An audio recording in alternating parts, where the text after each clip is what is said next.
Hey guys welcome back to our YouTube channel रे। आज हम डिस्कसन करबा +3 सेकेंड ईयर पिला मानकर पर सेमिस्टर पई उद्दिष्ट मेजर पेपर 10 पब्लिक एडमिनिस्ट्रेशन रो यूनिट 2 रो इंपोर्टेंट क्वेश्चन अछि। देखो हस्तांतरीकरण रो प्रकारभेद आलोचना कर हैला।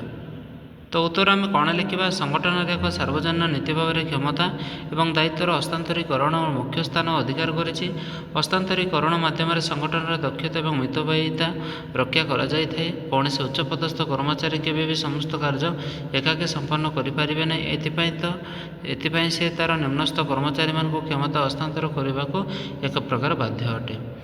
प्रशासनिक व्यवस्थार सुपरिचालन हस्तांतरीकरण नीति को ग्रहण करने दरकार। क्षमता और दायित्व बंटन हस्तांतरीकरण गोटे बलिष्ठ माध्यम अटे। सोपान श्रेणीर नियम अनुसार संगठित प्रत्येक अनुष्ठान गोटे स्तर सहित दृढ़ संपर्कित कर्तृत्व बंधा और संबंधित अटंती। क्षमता और कर्तृत्व दायित्व बिना हस्तांतरीकरण संगठन परिचालित हो पार नहीं। वास्तव में जमीर अंशग्रहण व बंटन पर उत्तम माध्यम रूपे कार्य करने सहित कार्यर जपरी विलंब नहेब से समुचित पदक्षेप ग्रहण करें। याद्वारा क्षमतार अपमिश्रण हुए ना और अनुष्ठान दक्षता वृद्धि प्राप्त होता है। तापर देखा देख हस्तांतरीकरण अर्थ और संज्ञा है कौन ना संज्ञा और अर्थ देखा। साधारणतः अर्थरे हस्तांतरीकरण अर्थ क्षमता प्रदान व उच्च पदस्थ कर्मचारी निम्न कर्मचारी को किसी कार्य संपन्न करने प्रदान करवा है। क्षमतार उच्च पदस्थ कर्मचारी न्यस्त थाए से केवल कार्यटी को समर्पण करते। कार्यालय दक्षता वृद्धि और उपरिस्थ कर्मचारी कार्यभार लाघव करने हस्तांतरीकरण एक अपरिहार्य व्यवस्था अटे। तेणु हस्तांतरीकरण अर्थ उच्च पदाधिकारी विभाग निम्नस्थ कार्यालय को क्षमता प्रदान को बुझाए।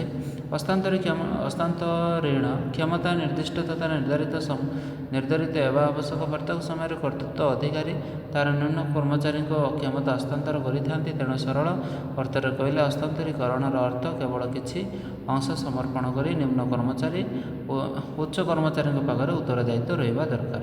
तापर देख मने भाषा उच्च कर्तृपक्ष निम्न कर्मचारी आंशिक क्षमता अर्पण में अन्य समस्त हस्तांतरीकरण कहुए।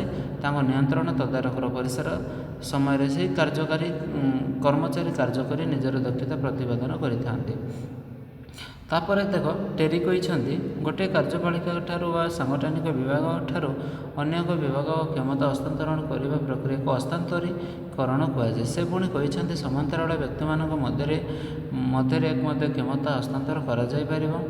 जॉन डी मिलेट कहते केवल दायित्व प्रदान को हस्तांतरीकरण बोली कहुना ना, अन्य पक्षे एक निर्दिष्ट पुंखानुपुंख होगा उचित। तापर देखा देख हस्तांतरीकरण प्रकारभेद टाइप्स ऑफ हस्तांतरीकरण बा डेलीगेशन कौन देती। हस्तांतरीकरण प्रकारभेद को आम निम्नलिखित उपस्थापन कर। देख प्रथम पॉइंट हूँ पूर्ण हस्तांतरीकरण फुल डेलीगेशन। हस्तांतरीकरण पूर्ण हो पारे जोटार निम्न पदस्थ को कार्य करने समस्त क्षमता प्रदान कराए संपूर्ण हस्तांतरीकरण टोटाल डेलीगेशन कहुए। तापर देख आंशिक हस्तांतरीकरण पार्शियल डेलीगेशन माने कौन निम्नस्थ कर्मचारी क्षमता प्राप्त होते कार्य कला बेले उच्च पदस्थ कर्मचारी उपदेश मार्गदर्शन आवश्यकता थो आंशिक हस्तांतरीकरण कहुए।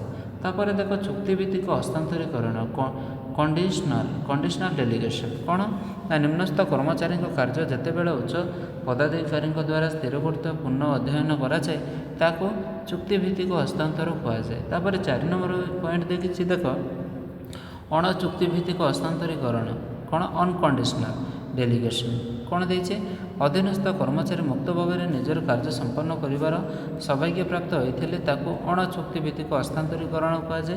तापर 5 नंबर पॉइंट देखे देख आनुष्ठानिक हस्तांतरीकरण फॉर्मल डेलीगेशन लिखित आकार व नीति नियम आधार में प्रदान करा जाउଥିବା आदेश व हस्तांतरीकरण को कौन ना आनुष्ठानिक हस्तांतर कहुए। सेपरी 6 नंबर पॉइंट देखे देख अणानुष्ठानिक हस्तांतरीकरण इनफॉर्मल डेलीगेशन प्रथा परंपरा बुझामणा माध्यम प्रदान करा जाउଥିବା क्षमता को अणपारंपरिक हस्तांतर कहुए। तापर 7 नंबर पॉइंट कौन कहुए प्रत्येक हस्तांतरीकरण बा डायरेक्ट डेलीगेशन कौन से मध्यवर्ती कर्मचारी व मध्यस्थी अंतर्भुक्त नक सीधा सड़क निम्न कर्मचारी क्षमता हस्तांतर କରାଗଲେ ତାକୁ ପ୍ରତ୍ୟେକ ହସ୍ତାନ୍ତର ପ୍ରତିଷ୍ଠିତ ହୋଇଥାଏ। ସେହିପରି 8 ନମ୍ବର ପଏଣ୍ଟ ଦେଇଛି ତାକୁ ପରୋକ୍ଷ ହସ୍ତାନ୍ତରୀକରଣ ମାନେ ଇନଡାଇରେକ୍ଟ ଡେଲିଗେସନ୍। ତୃତୀୟ ବ୍ୟକ୍ତି ବା ବିଭାଗ ମାଧ୍ୟମରେ କ୍ଷମତା ପ୍ରଦାନ କରାଗଲେ ତାହାକୁ ପରୋକ୍ଷ ହସ୍ତାନ୍ତରୀକରଣ କୁହାଯାଏ।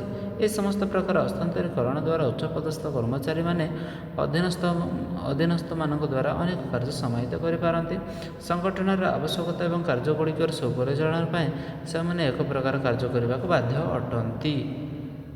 ଏହା ଥିଲା ଆମର ହସ୍ତାନ୍ତରୀକରଣ ଉପରେ କ୍ୱେଶ୍ଚିନ୍। ପରବର୍ତ୍ତୀ ସମୟରେ 8 ନମ୍ବର କ୍ୱେଶ୍ଚିନ୍ ଆମେ ଡିସ୍କସନ୍ କରିବା। ରହିଲି, ଧନ୍ୟବାଦ।